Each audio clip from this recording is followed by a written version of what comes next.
Good day, ladies and gentlemen. Our program will begin in just a moment.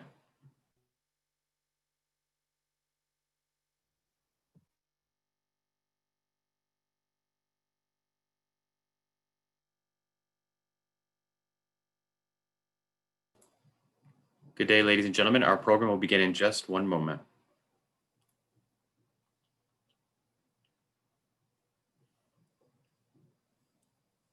Good day. Welcome to Advocacy Anywhere, powered by AJC.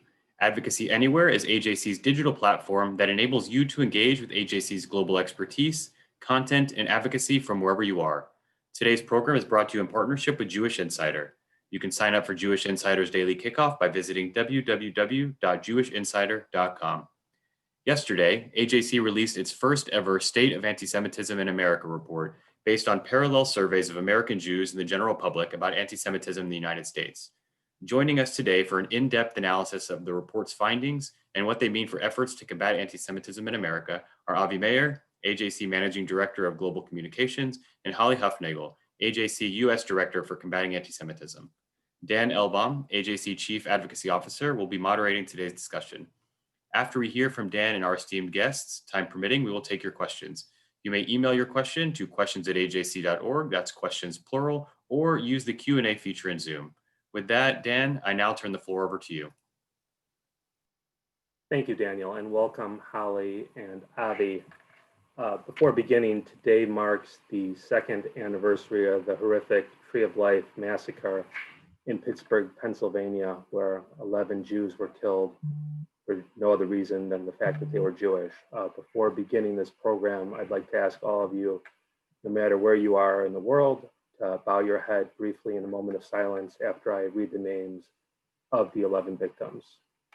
Joyce Feinberg, Richard Gottfried, Rose Mallinger, Jerry Rabinowitz, Cecil Rosenthal, David Rosenthal, Bernice Simon, Sylvan Simon, Daniel Stein, Melvin Wax, Irving Younger. May their memories be for a blessing.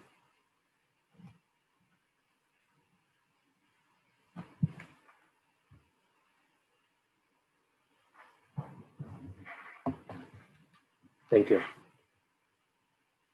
So Avi and Holly, there are no easy transitions from a moment of magnitude there, but it is particularly appropriate and intentional that we are discussing AJC's survey on anti-Semitism in America.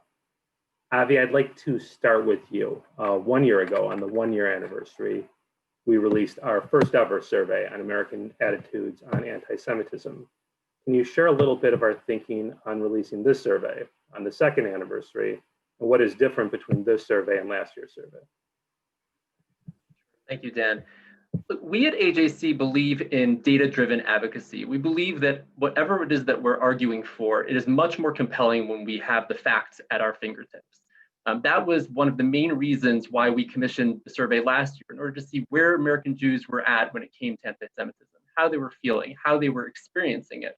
And in fact, those data points proved extremely valuable over the past year as we engaged with interlocutors in government, in other faith and ethnic organizations, and civic society more broadly. The fact that we were able to say, this is how American Jews feel about anti-Semitism was extremely powerful. And we continue to hear from our partners in government about how compelling that made our advocacy. But one of the things we kept hearing was that while it's extremely important to know where American Jews are at and how they're feeling and experiencing anti-Semitism, it would also be important to hear how non-Jews were experiencing and perceiving anti-Semitism in America. Do they agree that it's a problem? Do they agree that it's a problem that's getting worse? What do they consider to be anti-Semitic? And so we decided this year, for the first time ever, to not only have a survey of American Jews and anti-Semitism, but a parallel survey of the general public. And as you said, we released those both of those surveys yesterday. So let's start with American Jews, because I want to go into both. And Holly, as your warning, I'll ask you to talk a little bit about the non-Jewish reaction. But Avi, starting with American Jews, how are they feeling about anti-Semitism, and how does it compare to how they felt a year ago when we asked them very similar questions? Well, look, unfortunately, American Jews are as concerned as this year as they were last year. Exactly the same numbers, 88% this year as last year, say that anti-Semitism is a serious problem in America. 82% say that it's a problem that is getting worse and has gotten worse over the past 5 years. And some of the most distressing findings that we saw last year repeated this year as well. So about a quarter, 24% of American Jews say that over the past 2 years, they've taken steps to conceal their Jewishness in public. They've refrained from wearing items that would identify them as Jewish, carrying items that would identify them as Jewish. That is extremely worrisome. You said this is about a quarter, one in 4 American Jews have concealed their identity. Correct, about 24%. One of the things that I think was so striking to me was that 37%, more than 1 out of every 3 American Jews, said that they had been targeted by anti-Semitism over the past 5 years. Now, that didn't mean that they were physically attacked. Thankfully, only a fairly small percentage of respondents, about 3%, said that they had been physically attacked for being Jews, although obviously any attack is too much. But most of them had encountered either anti-Semitic remarks, anti-Semitism online, on social media, or some other form. 1 out of every 3 American Jews. And sure enough, we also see that 3 out of every 10 American Jews have taken steps over the past couple of years to refrain from going to certain places, from participating in certain events, out of concern for their safety as Jews in America. These are extremely distressing findings, and they are, again, almost identical to the findings that we saw just 1 year ago. Holly, can you tell us a little bit about the non-Jewish reaction? Because for us, this was a new data point. We had not before surveyed the general American public on non-Jewish views on anti-Semitism. Absolutely. And thank you, Dan. I really consider the report's unique aspect is its ability to compare these responses. And we found a divergence between American Jews' responses and the general public's responses. So we found that 9 in 10, as Avi mentioned, American Jews, 88%, believe that anti-Semitism is a problem in the US today, but only 6 in 10, 63% of Americans believe that anti-Semitism is a problem. Only 8 in 10 American Jews say anti-Semitism has increased in the last 5 years, but that number is half. Only 4 in 10 Americans believe that it has increased. And as we know, the last 5 years not only included the horrific attacks in Pittsburgh, but also Poway, Muncie, Jersey City, the continuous attacks against Jews in Brooklyn. And yet there is a gap in awareness that anti-Semitism has increased in the past 5 years. Another big finding, Dan, was when we asked the general public, this was actually the very first question we asked them, is how familiar are you with the term anti-Semitism? And we discovered that nearly half, 46% of US adults had either not heard the term before at all, that was 21%, so 1 in 5 Americans have never heard anti-Semitism, or have heard the term but don't know what it means, that was 25%, 1 in 4, compared to just over half, 53, who had heard the term. So this was a revelation, I think, for even me, realizing that nearly half of Americans really don't know the term anti-Semitism, what it means.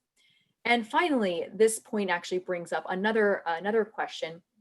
We found that 7 out of 10 Americans, 72%, said that if a Jewish person or organization considered a statement or idea to be anti-Semitic, it would either not make a difference, that was 65% who said that, or it would actually make them less likely, 7%, to consider it anti-Semitic. Now, for the group, we have to be as accurate as possible, and we have to understand the question and why people might answer the way they do. So for the group that answered it would not make a difference, maybe they already know what anti-Semitism is. Maybe we did a regional breakdown, and we actually can see in the Northeast, for instance, where there's a large number of Jewish communities, that number actually jumps to 70%. 70% of Americans who live in the Northeast say it won't matter whether a Jewish organization or someone who's Jewish says something's anti-Semitic, in their assessment of whether it is or not. So maybe they already know, but also maybe they don't. And this is what I think we want from this data point. We want to ensure that Jews can define the persecution against them. And if there is a question about whether or not something is anti-Semitic, the Jewish community should be the arbiter. So Holly, you gave two really in beautifully visually illustrated points, and I don't want them to be lost on anyone. So I want to dive a little more deeply. The first is that nearly half of Americans can't identify the term anti-Semitism. So the first is, my first question is a somewhat logistical one, but I've been asked a few times. So what happened on the survey when a person was called? They said, I want to ask, do you know what anti-Semitism is? And they either said, I've never heard the term before, or I've heard the term, but I don't know what it means. Did we just say thank you and hang up and keep asking questions, or did we keep asking them questions about this subject? They had no idea what we were talking about.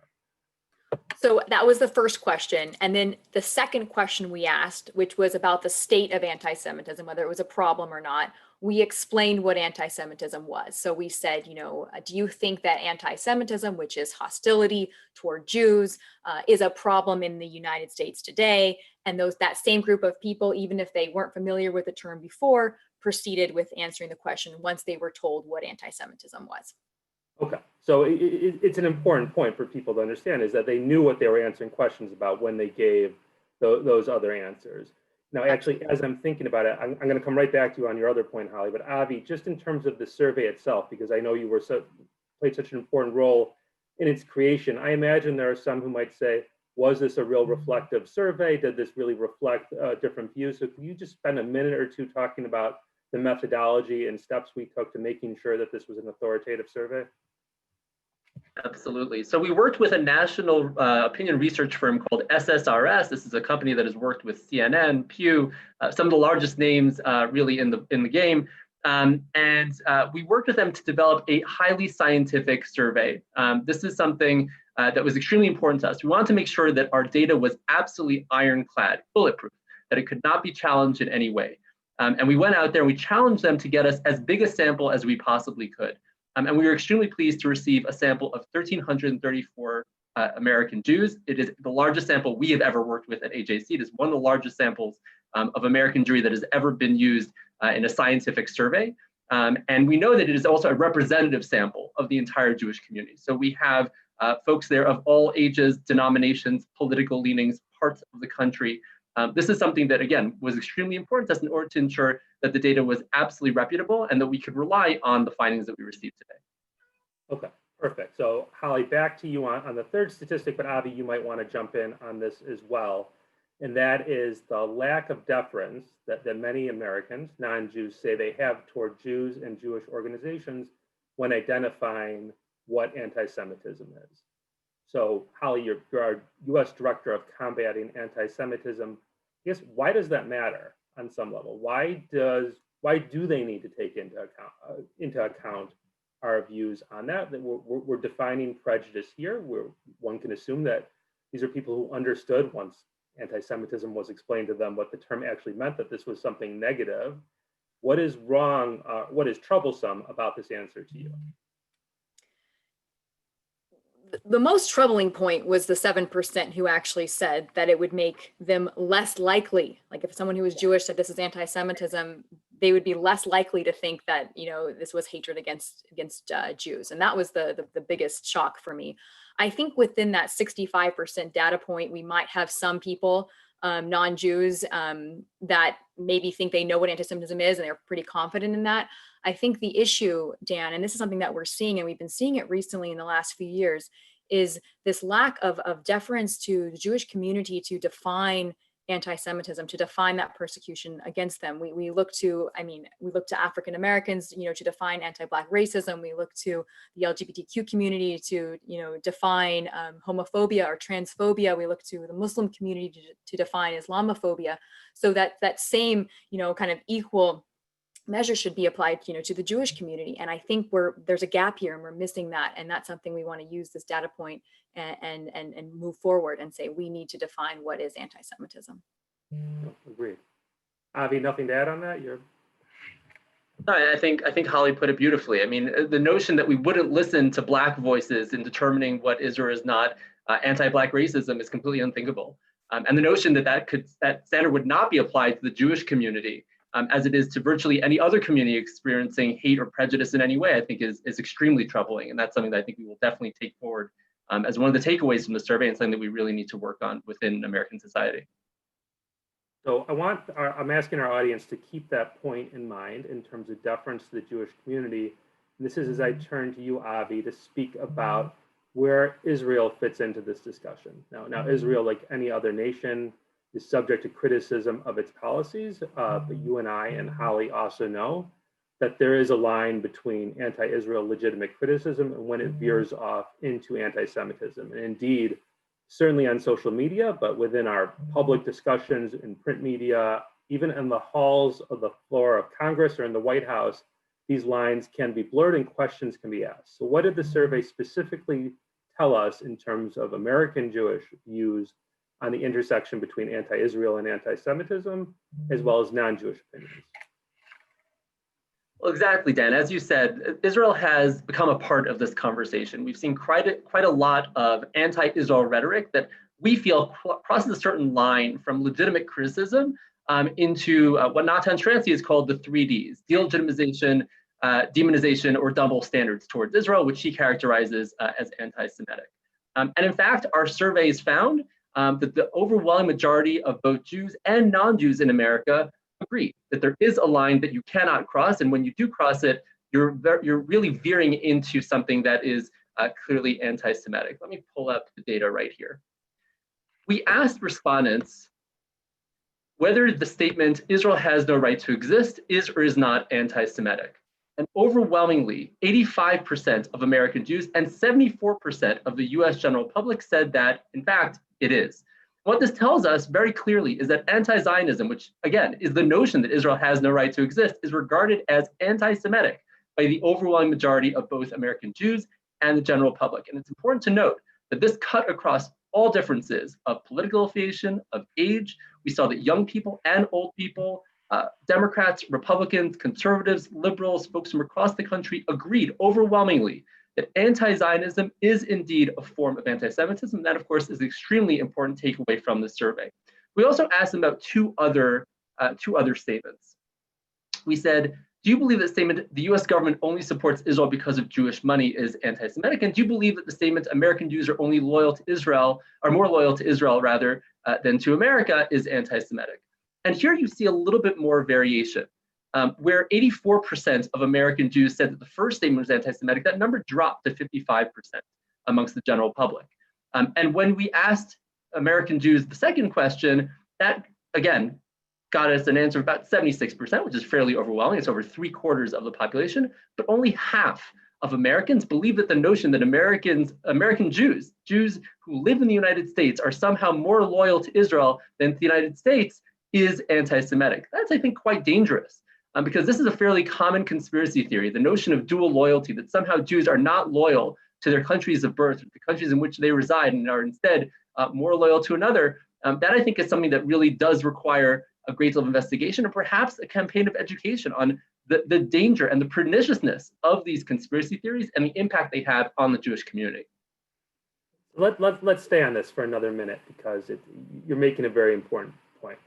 Obviously, on today of all days, we need no explanation of why anti-Semitism on the far right, from the lunatic fringe, even further, those who wish to kill us, is a real and clear and present danger to the Jewish community. I think that is understood, and we certainly don't need to dive that more deeply into that. What this survey seems to reveal is that many Americans who harbor who don't consider themselves anti-Semitic, not to reuse it, but many don't know what the term even means, but certainly don't believe in their heart of hearts that they harbor ill will toward the Jewish people.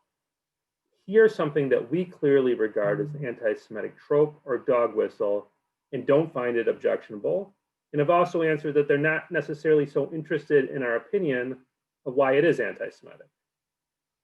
If I misstated anything, any of the conclusions that could be drawn from our survey. I don't know if that's a question for me, but I'll give it a shot. It was for you, Avi. I was staying on you. I was on you for that. I guess the question is, do you agree with me? I do agree with you. And I think that, look, we at AJC last year published a resource guide. It was actually earlier this year, called Translate Hate, which is meant to explain to Americans of all stripes what anti-Semitism looks like in this day and age, both online and offline. And it went through some of these concepts. It went through the concept of dual loyalty, terms like Zionist that are often a cloak for Jew in certain discourse. And I think it's important to increase that education to the extent that we can, or to ensure that people aren't accidentally delving into anti-Semitic tropes or things that are regarded as anti-Semitic by Jews. And I think that the parallel conversation that needs to happen is why it is actually important to listen to American Jews in determining what is or is not anti-Semitic. I am not a Black person. I cannot identify what is or is not regarded as racist by the Black community. It's not my place. I would consider it arrogant and incredibly inappropriate for me to even try to do such a thing. But the notion, again, that somehow non-Jewish Americans have that right and can, in fact, impose on the Jewish community what is or is not considered anti-Semitic, again, is fairly common based on this survey.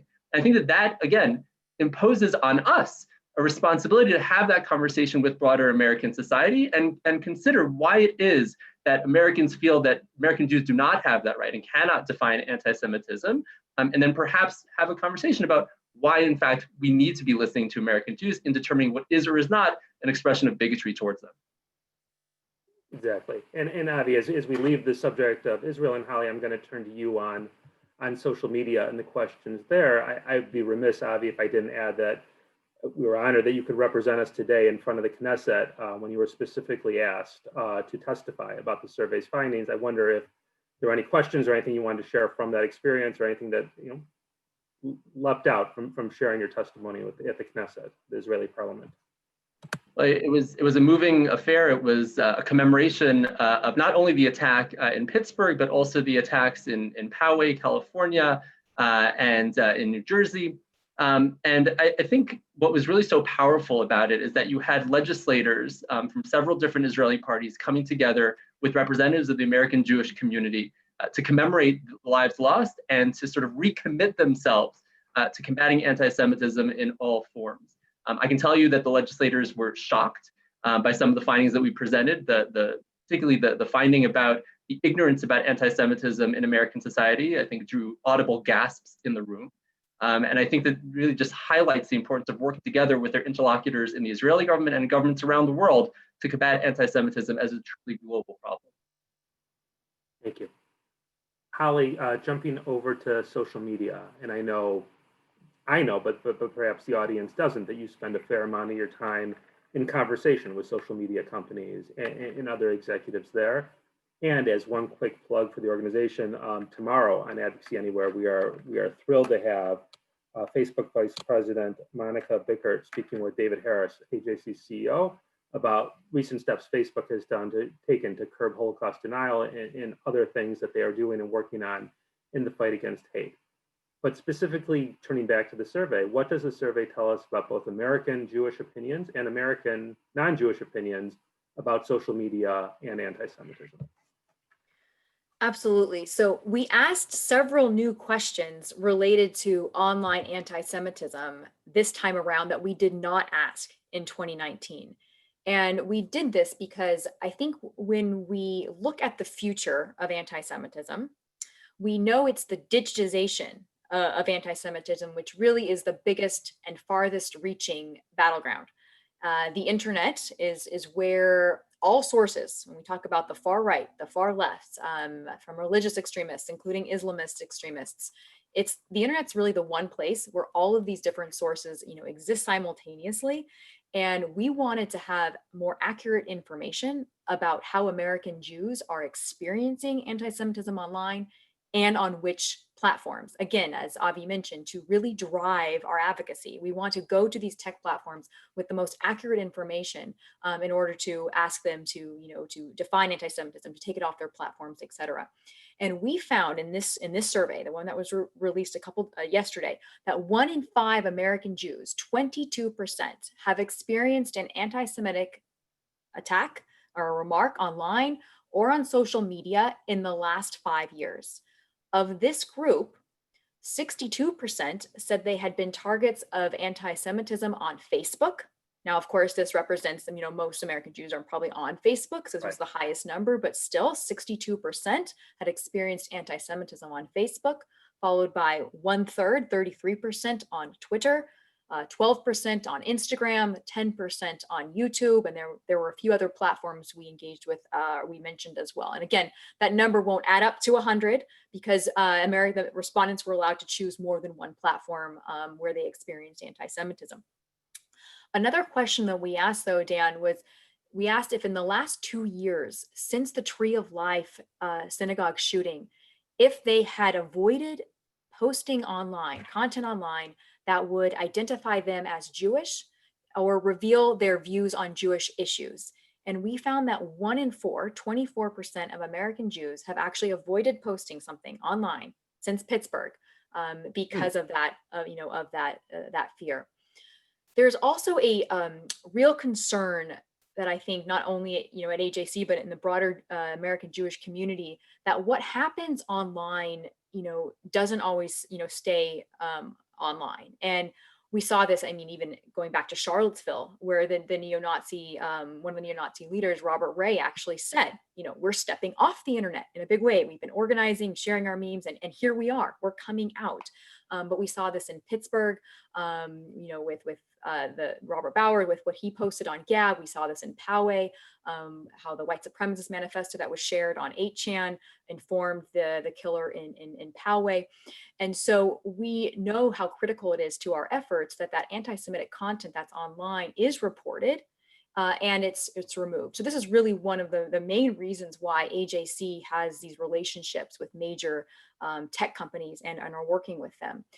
I should mention that truthfully, the worst anti-Semitism is not on the main platforms, it's on the fringe platforms. It's on, 4chan, 8chan, or it's now called 8kun. It's in the gaming world. What are those? Just for those of us who don't, those of us who are luckier than you and don't spend our time looking at those. I don't spend and diving into that. I try not to spend my time on these sites, but let's assume you spend more time there than most of our audience and have more familiarity. Like, explain to us a little about those sites. That's probably true. They're really the platforms that's used predominantly by the far right. Because there's a lot less restrictions on what they can say, kind of these like open source, platforms. It's a lot of it's anonymous, so they can post, which really kind of gets to the disinhibition effect, which we see with anti-Semitism, where people are more apt to post hateful comments toward Jews and others when they are operating anonymously. And so these are what these platforms allow. And so often we'll see when users are kicked off of Facebook or Twitter or some of these main platforms, they do operate on the fringe. And so, for instance, with QAnon, the conspiracy theory that has left the fringe and entered the mainstream, which is what we're trying to prevent at AJC, from that anti-Semitism leaving the fringe, entering the mainstream. It started on this platform called 8chan, which again is now called 8kun, but it's unfortunately come onto Facebook, and Facebook just had to overhaul everything and kick a lot of these pages off. And that's what I think I'm most scared of in this role, is that the anti-Semitism, which, there'll always be anti-Semites, on the fringe, but that's where they should stay. They should never enter the mainstream and enter, the conversations that my grandmother or, whoever is engaging online is seeing. And that's why we're working most closely really with Facebook. Right. And again, I think to advocate to our program tomorrow, it's really, really important. But one final thing, Dan, is one of our big asks in our engagement with tech platforms is that they increase the number of human content moderators, and that they ensure that the moderators are accurately and equally implementing the policies and community standards. So we're often actually told that the anti-Semitism, it must be reported for the content moderators to do their job. So, the content moderators are there, their policies are there, but guess what? Please report it. We won't know about it unless you report it. Well, our survey found that nearly half, 46% of American Jews who said they reported online anti-Semitism to a social media platform said no steps were taken to address the incident. So our survey shows that American Jews are reporting anti-Semitism. They are reporting incidents, and they aren't being addressed. So that is a big gap. We need to work to close that gap, and we'll be using that data to drive our engagement with tech companies going forward. I guess it's to be totally, their perception is that their concerns are not being addressed by these social media companies, which is an equally valid data point. And just, Holly, to stay on you for another minute, like, your everyday responsibilities don't include interfacing with the people who run these fringe, horrific, alternative social media sites, 4chan and whatnot. It does involve deep relationships with Facebook, Twitter, etc. And you were quite adamant as we put together the survey to have certain questions about those social media platforms to aid your advocacy.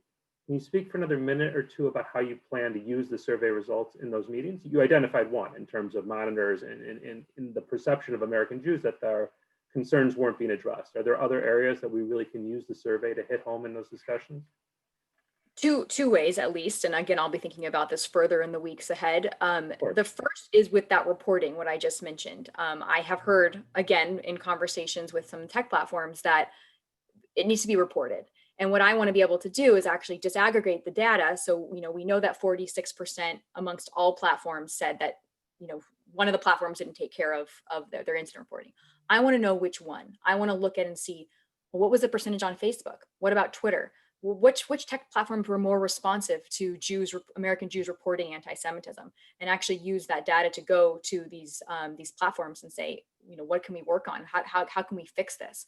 The second point that I want to be able to use in our survey, and actually this goes even beyond, Dan, this goes even beyond just the online piece, but what Avi mentioned earlier with anti-Zionism, the point about the majority of Americans, Jews and non-Jews, believing that saying that Israel has no right to exist is anti-Semitic. That's part and parcel of the International Holocaust Remembrance Alliance working definition of anti-Semitism.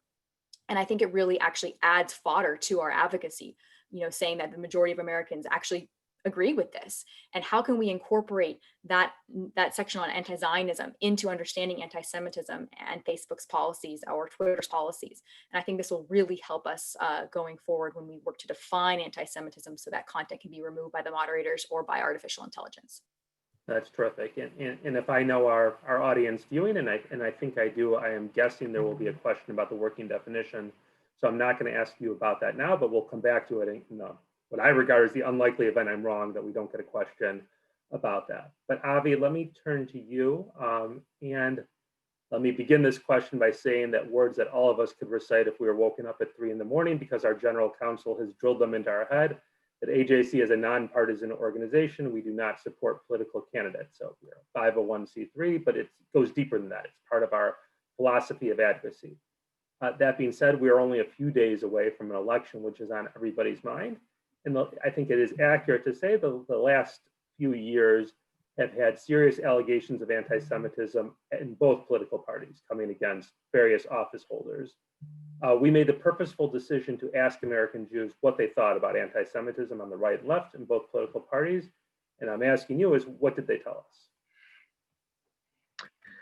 Well, American Jews see anti-Semitism coming from several different sources. And this is something that AJC has spoken about for at least 20 years now, that there are 3 primary sources of anti-Semitism in the world. There's, of course, the hard right, the far right, there's the hard left, and there are those who propagate extremism in the name of Islam.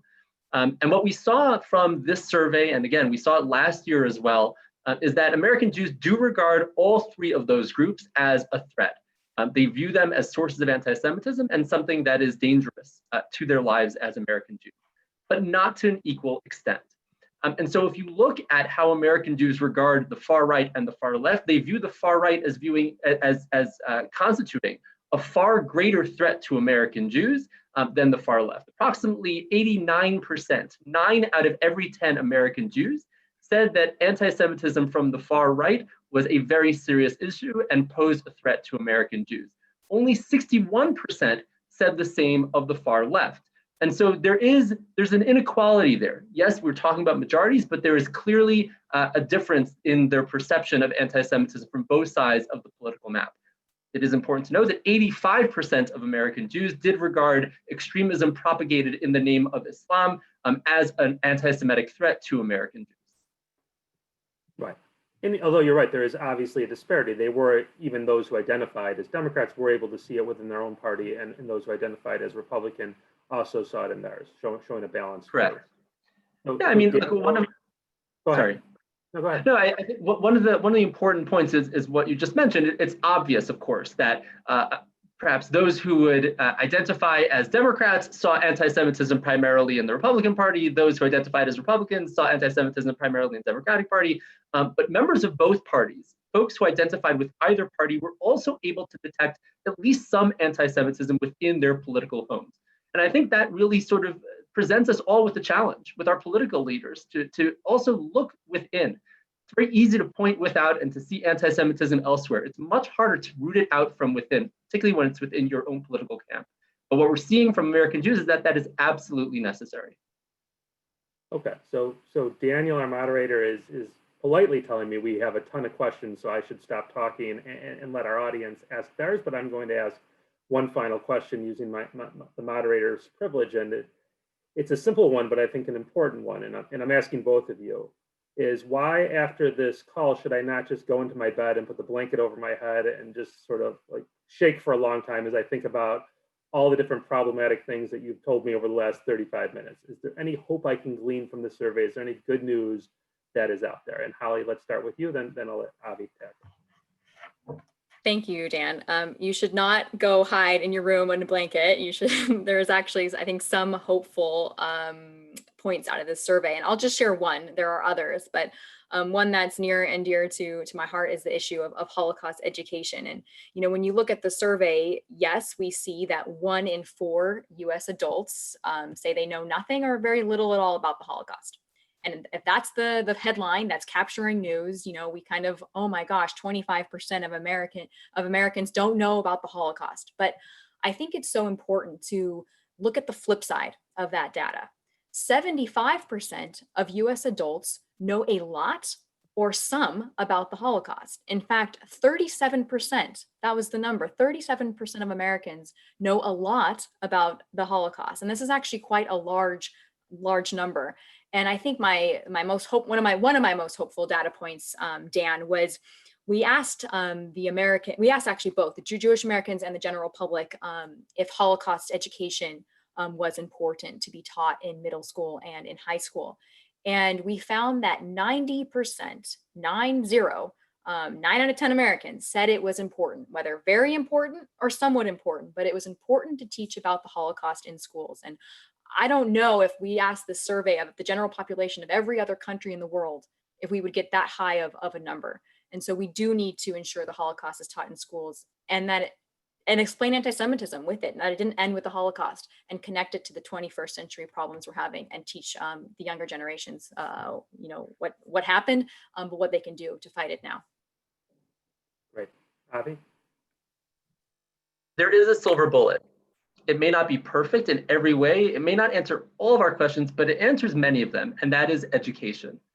One thing that really ran throughout the survey, and this is really from a deep dive into the data, there were several hundred pages of data here, and I had the pleasure of delving through almost all of them, is that in all of the questions that we asked the non-Jewish population, the American society at large, the more educated the respondent, the more likely they were to express greater sensitivity towards Jewish concerns, to have their responses hew much more closely to those of American Jews, and really to express greater understanding and empathy towards the Jewish community. And so if there is any hope, if there's any point of optimism to come out of this, it is that we should be doing whatever we can to increase education across all segments of American society. Because again, the more educated Americans are, the more they understand anti-Semitism, the more likely they are to be our allies in combating it in all of its forms. Great answer from both of you. Daniel, let me turn it to you. Thank you, Dan. And the first question I'm going to ask is one that we've been getting, I would say, at least 20 of them. And people are asking about the term anti-Semitism itself and whether it's an antiquated term. Should we be using something else? Does it really explain to people what that word means? is it time to use a different word? A lot of people are asking that question, and how that was, what definition we're going by. So I don't know, Holly, we can start with you of how you would address that. It's in her title, so she should. It is in my title. It's in my title without a hyphen too, which I wish I can talk about why that's important. This is a scholarly debate about this term, and it's a good question. I think other terms that have been suggested have been, Jew hatred, anti-Judaism, but and it's been suggested because anti-Semitism is so scientific sounding. Maybe no wonder 21% of Americans haven't heard it. Kind of who would? But this is my argument against those who say, and even scholars who actually say that Jew hatred should be used instead. And they say it because, in part, it was created by an anti-Semite. The term itself, antisemitism, was from German in the turn of the 20th century, late 19th century. It was coined by someone who was an anti-Semite, kind of given to a title to hate Jews. But this is the weakness of those who say that Jew hatred, for instance, should be used. Anti-Semitism is not just a hatred of Jews. And we see this all the time in our work. We see someone talking about Jewish money or control or power, or, the globalist Jews are controlling the United States. And they say, I'm not an anti-Semite. I don't hate Jews. And that's a really important point, is that the word anti-Semitism actually is a conspiracy, and it covers that hatred and that hostility, but it also connects to those other tropes of power, of wealth, of Jews being assailed for that. And that's so important in defining anti-Semitism and why we should continue to use the term. Thank you. Our next question is a bit of a technical one, Avi, but it comes from AJC Executive Council member Bobby Baruch in Washington, D.C., who's asking about the denominator for percent of Americans. Does the denominator for percent of Americans, quote, Americans, include only non-Jewish Americans, or does it include all of the Jews included in the percent of American Jews?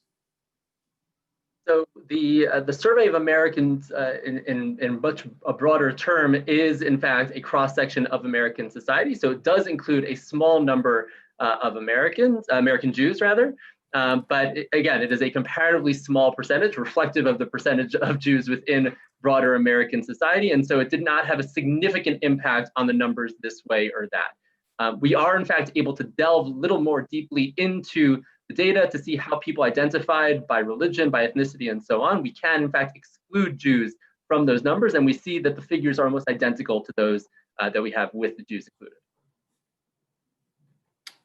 Great, thank you. And as Dan mentioned, we certainly have a question. Actually, we have multiple questions about the IrA Working Definition, one from Shrub Kempner and from Susan Libby, so I'll just sort of put them together.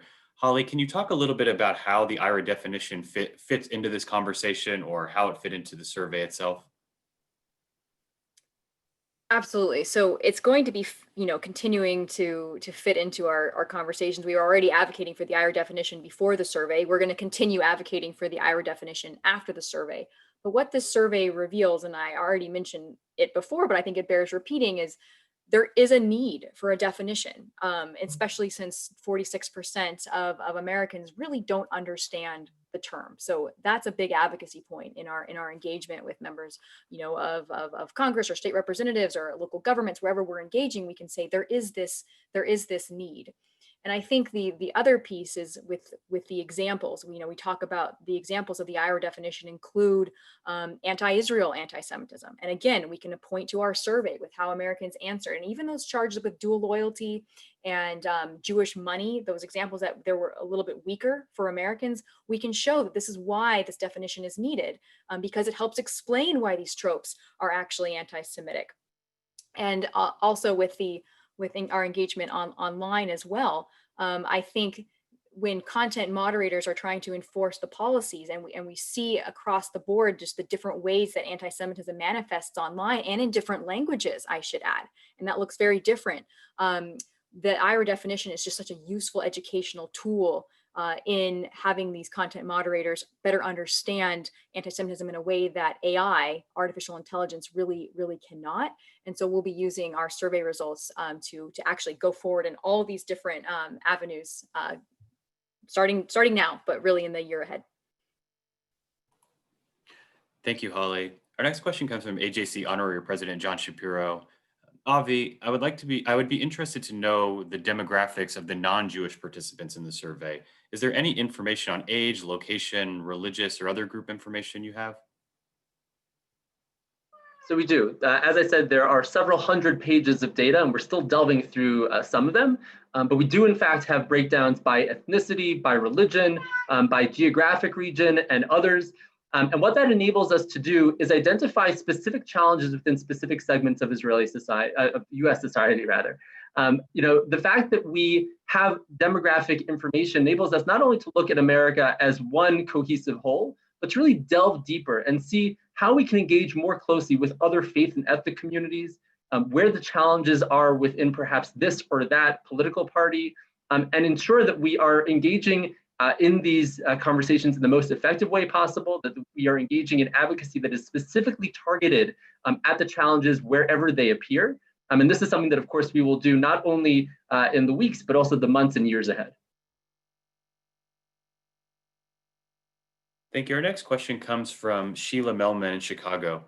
When Black Lives Matter and racial justice are at the forefront of the national conversation, is there any concern about competing victimization from minority communities? And how can we do a better job of connecting the danger of all forms of prejudice, including anti-Semitism? Holly? That's been one of the biggest questions I've received, really, especially over the summer in this role is, does it appear tone deaf, in some way to talk about anti-Semitism still when there are these racial justice issues? And, my argument is no. We need to show solidarity, with the Black and African American community. There's a lot in common between the Jewish communities and the Black community that come together. But we also can't be afraid to call out anti-Semitism when we see it. And, and we did this at AJC, when there was the issue with some of these, some of the Black celebrities using anti-Semitic tropes and terms. We saw this with, Nick Cannon even, and we had this engagement, this dialogue with him. And that's so important actually for us to work together. And I think Sheila, actually, you said it, we need to connect this, the sense that we're, both, victims, both fighting prejudice is actually about broader American values and promoting our own democracy and our own liberty and what it means to live safely in America. We know from FBI data that, that American Jews are the highest recipients of attacks against them on the basis of religion, but African Americans and the Black community are the highest recipients of attacks based on race. And so there's a lot of things in common. And I actually think it's when we kind of pinpoint issues that divide us that can do it, are detrimental to the fight. But we need to be part of the conversation. I would only add, that was excellent, Holly, thank you, that working with other groups to combat prejudice in all its forms and regardless of target is very much within the DNA of AJC. The fact that we work so closely with the Black community, the Latino community, the Muslim community in America enables us to band together and combat anti-Semitism and hatred in a variety of different forms and in a variety of different ways. So when we this year hosted Black Jewish Unity Week together with the Urban League, when we established something called the Muslim Jewish Advisory Council, when we engaged with the Latino community and the Hindu community, that is in order to enable us all to combat anti-Semitism and combat racism and hatred and bigotry in all communities and targeting all communities. And that's something that we have done with tremendous success. And of course, we will continue to do well into the future. Thank you. Our next question comes from Teddy Tawil on Zoom. How serious of a threat do you think the increasing politicization of anti-Semitism is? Those on the left or on the right don't see or call it out in their own parties. What many would say is obvious anti-Semitism. Avi, can you speak to that? The minute anti-Semitism is politicized is the minute we lose this battle. This is a problem that affects all political parties. It is found on all sides of the political map. And it's something that must be combated equally no matter where it is found. And so the minute it is weaponized, the minute anti-Semitism becomes a political tool or an accusation against a different political party, that's something that will just turn it into a conversation that will become divisive, that will not enable us to come together in order to combat this. And that ultimately will be unhealthy, not only for the Jewish community, but for American society at large. As I mentioned earlier, there is anti-Semitism everywhere, and it is incumbent upon our political leaders not only to look without, but to look within. Where can they identify anti-Semitism within their own political camps, and what can they do to combat it no matter wherever it may be found? Thank you. Our next question comes from Harold Koch, also on Zoom. This you can answer this one, Holly. What is AJC doing to engage with law enforcement and the FBI and other groups like that? Are you sharing this information with them? Are they receptive to it? Can you speak a little bit more about that? Absolutely. So we will be sharing this information with them. We shared our 2019 survey with the FBI last year. It went over really well. They actually mentioned how important the data-driven advocacy is, that this data is going to help them in their work. And I want to say, how important the law enforcement piece is here. Not only are we finding, did our survey find that 56% of American Jews, synagogues or Jewish institutions have increased security since Pittsburgh. So we already know that, American Jews, like the security concern is very much present. We also found that, and this was a surprising finding for me, Daniel, was that 3 out of 4 American Jews who have been the target of anti-Semitism in the last 5 years didn't report it. And it maybe didn't rise to the level of violence where they want to report it to the police, but I think that's really important because when we're not reporting anti-Semitism, it's this idea that maybe nothing will change. And this is something called the resignation in fighting anti-Semitism, or maybe, the community believes it's not serious enough. And this is the normalization of anti-Semitism, which is equally, damning. We can't let that happen. Anti-Semitism must be taken seriously. And so this is why it's so important for law enforcement also to be able to have a resource like the IrA definition to understand what anti-Semitism is, to collect data on anti-Semitic hate crimes, and then report that data. And I should note here, and it's connected actually to this reporting to law enforcement, is AJC right now is supporting the No Hate Act in Congress, and we're urging Americans, across the U.S. to urge their senators to support the No Hate Act, because it's going to be given resources to all 50 states to more accurately and more efficiently basically track hate crimes, but also report them to the FBI, because right now states don't have to report to FBI, it's voluntary. And we want to empower the states to be able to give that data to the FBI so we can know where anti-Semitism is and actually do a better job at fighting it. Thank you, Holly. We have time for 2 more questions, and I'm gonna ask them together. And the first question, Holly, is directed specifically to you, and it's Nina Cook in San Diego who's asking. You've mentioned in the past, and including in AJC programs, you mentioned in the past about the importance of non-Jews leading the fight against anti-Semitism. Can you speak a bit more about that? And then to both you and Avi, so many people are asking, what can we do? How do we make a difference in our own communities? And I have a number of questions that I'll send you after from specific people, but people are asking about, are there things that we should share? How should we reach out to our local city councils? What do you suggest we do to move forward? So I'll kind of try to combine them because I think they're related. One thing I think we can do and should be doing is really building coalitions with non-Jews, with others, the people who think differently than us, explaining what anti-Semitism is. And we know that we're stronger with those kinds of partnerships, especially because, we operate better by people we trust, people we know. There's psychology that proves that we're more likely to believe something when we hear it from a family member or a friend, someone we know and trust, versus if we just read it online. So that person-to-person engagement is so important. And this speaks to Nina's question about non-Jews. As many of you on the call know, I'm not Jewish, but I really believe that anti-Semitism isn't a problem for Jews. It's a societal problem, and actually non-Jews really need to be the ones to work toward alleviating it, lessening the levels. And this is because it's really a reflection on our society.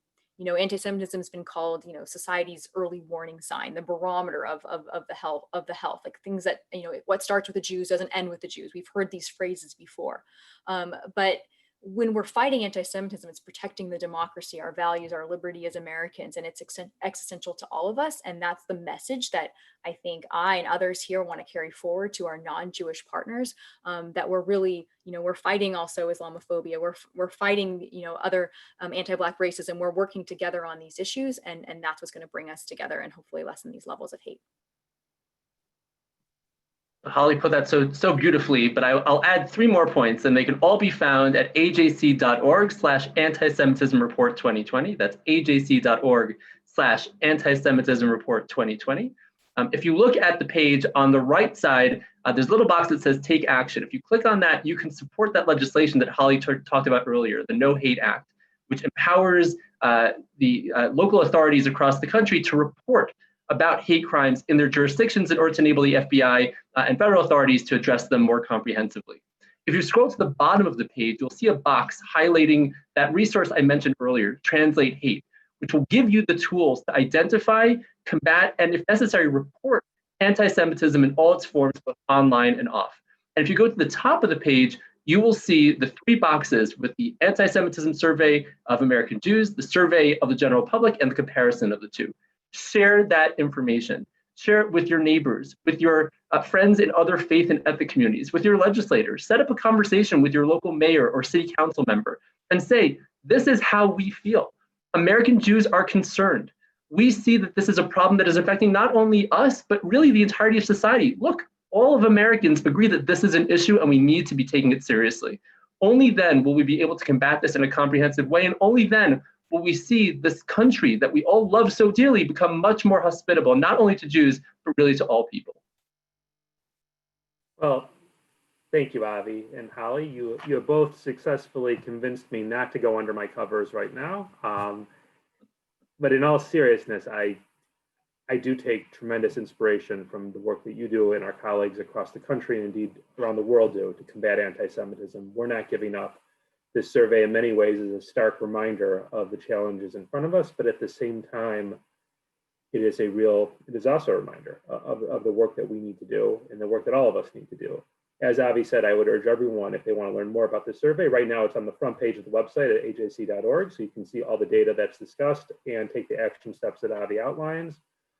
If you're seeing this a few days later, or if you want to refer to this a few days afterwards, do AJC.org Anti-Semitism Report, and you can see all this information also.